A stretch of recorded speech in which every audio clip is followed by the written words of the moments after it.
What's up mga kalamon at kapatay gutom? Nagpaara-ara na naman nga ni ang manay-manayan nindo. Ayan o. Kaya yan, Madam People, kalamon, last eat. Nagpaara-ara si Manay Kaday. Kang sa iyang panira dang sira. Ang ibig sabihin yung guys, ulam na isda. So ayan, salitang Bicol po yun mga kalamon at kapatay gutom. O diba, nagpaara-ara na naman siya kambangos niya na matunok na lubot. Buntot ba guys?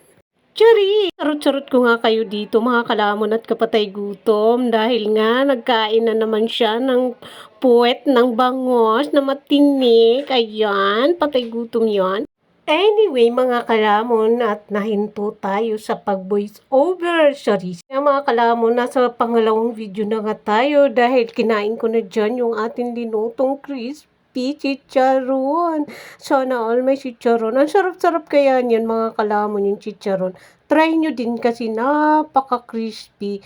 Isang fried pa lang ako nun mga kalamon, sabi ng kasama ko, kain na tayo. Kaya yung kumain na kami, kaya ayan, natapos kami agad kumain. Kaya ayan, tulog kain na naman ang patay gutom. Patay gutom nga ito mga kalamon. Ayan nga mga kalamon, pinakita ko nga sa inyo yung chicharon na yan na crispy. Kaya ako nga itong binoise over dahil napakaingay ng mga kasama ko. Charis! So, yun na nga mga kalamon at kapatay gutom. Nahihinto nga ang person dahil nga may gumagawa dito sa aming bahay, sa gripo namin, charis. Kaya napapahinto tayo mag-voice over dahil may tinatanong sila sa akin. Tapos ang ingay, hindi pwede na marinig nila yung pinag-uusapan namin dito ng mga personal. Personal yan, charis. So, ayan nga guys, nag-grinder na si kuya dun sa CR namin. Maingay na siya. Yan, nandito na tayo sa pangatlong video. Mag-aalmusal nga daw tayo dyan ng sinuman at coffee. Good morning, good morning, good morning, good morning nga mga kalamon. Magkain tayo ng sinuman. The Candyman sinuman. Nga ako dyan guys ng malagkit. So, ayan, yung ginawa natin latik.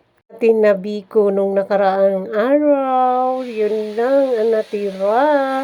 Pero actually guys, meron pa siyang natira. Pagpasensyahan nyo na nga guys kasi may naririnig kayong grinder dahil nag-grinder sila doon sa aming CR dahil papalitan na yung mga naglilit doon na sa tubig namin. Mga kalamon, kain nga daw tayo at coffee. Good morning, good morning, good morning. Kayo ba guys, anong almusal nyo dyan? Anong breakfast nyo ba? Ibig kong sabihin, breakfast.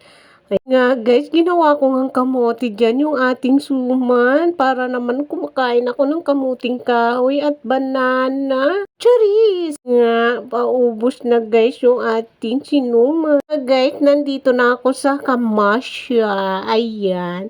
Si Masya nga yan, nakikita nyo dahil magbababay nga daw siya sa inyo mga kalamon. Good morning, good morning, good morning nga daw mga kalamon dahil nga naghihingi siya dyan ng sinuman. Pero sabi ko sa kanya, wag na kasi hindi pwede sa'yo, malagkit yun. Charis. Nga, tamang kopi nga ako dyan at tamang tingin lang siya sa akin dahil parang sabi niya, pwede bang pahingi naman ng kopi mo, mama? Charis. Guys, dinusarot-sarot ko nga dyan si Frogger girl nyo. Sabi ko nga dyan, babay na mga kalamon. So, ayan nga guys, sabi ko, tago mo, baka masilipan ikaw. Masilip yung iyong tinatago-tago, charis. Sarot ko nga dyan guys, si Frogger girl nyo. Ayan, kaya sabi ko, babay po mga kalamon at kapatay gutom, madlang people. Bye-bye nga guys, dyan. Sabi ko nga dyan, bye-bye.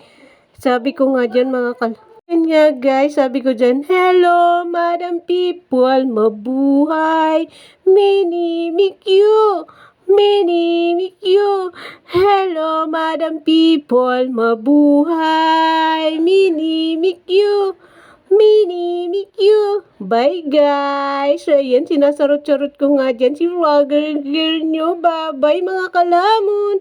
Bye!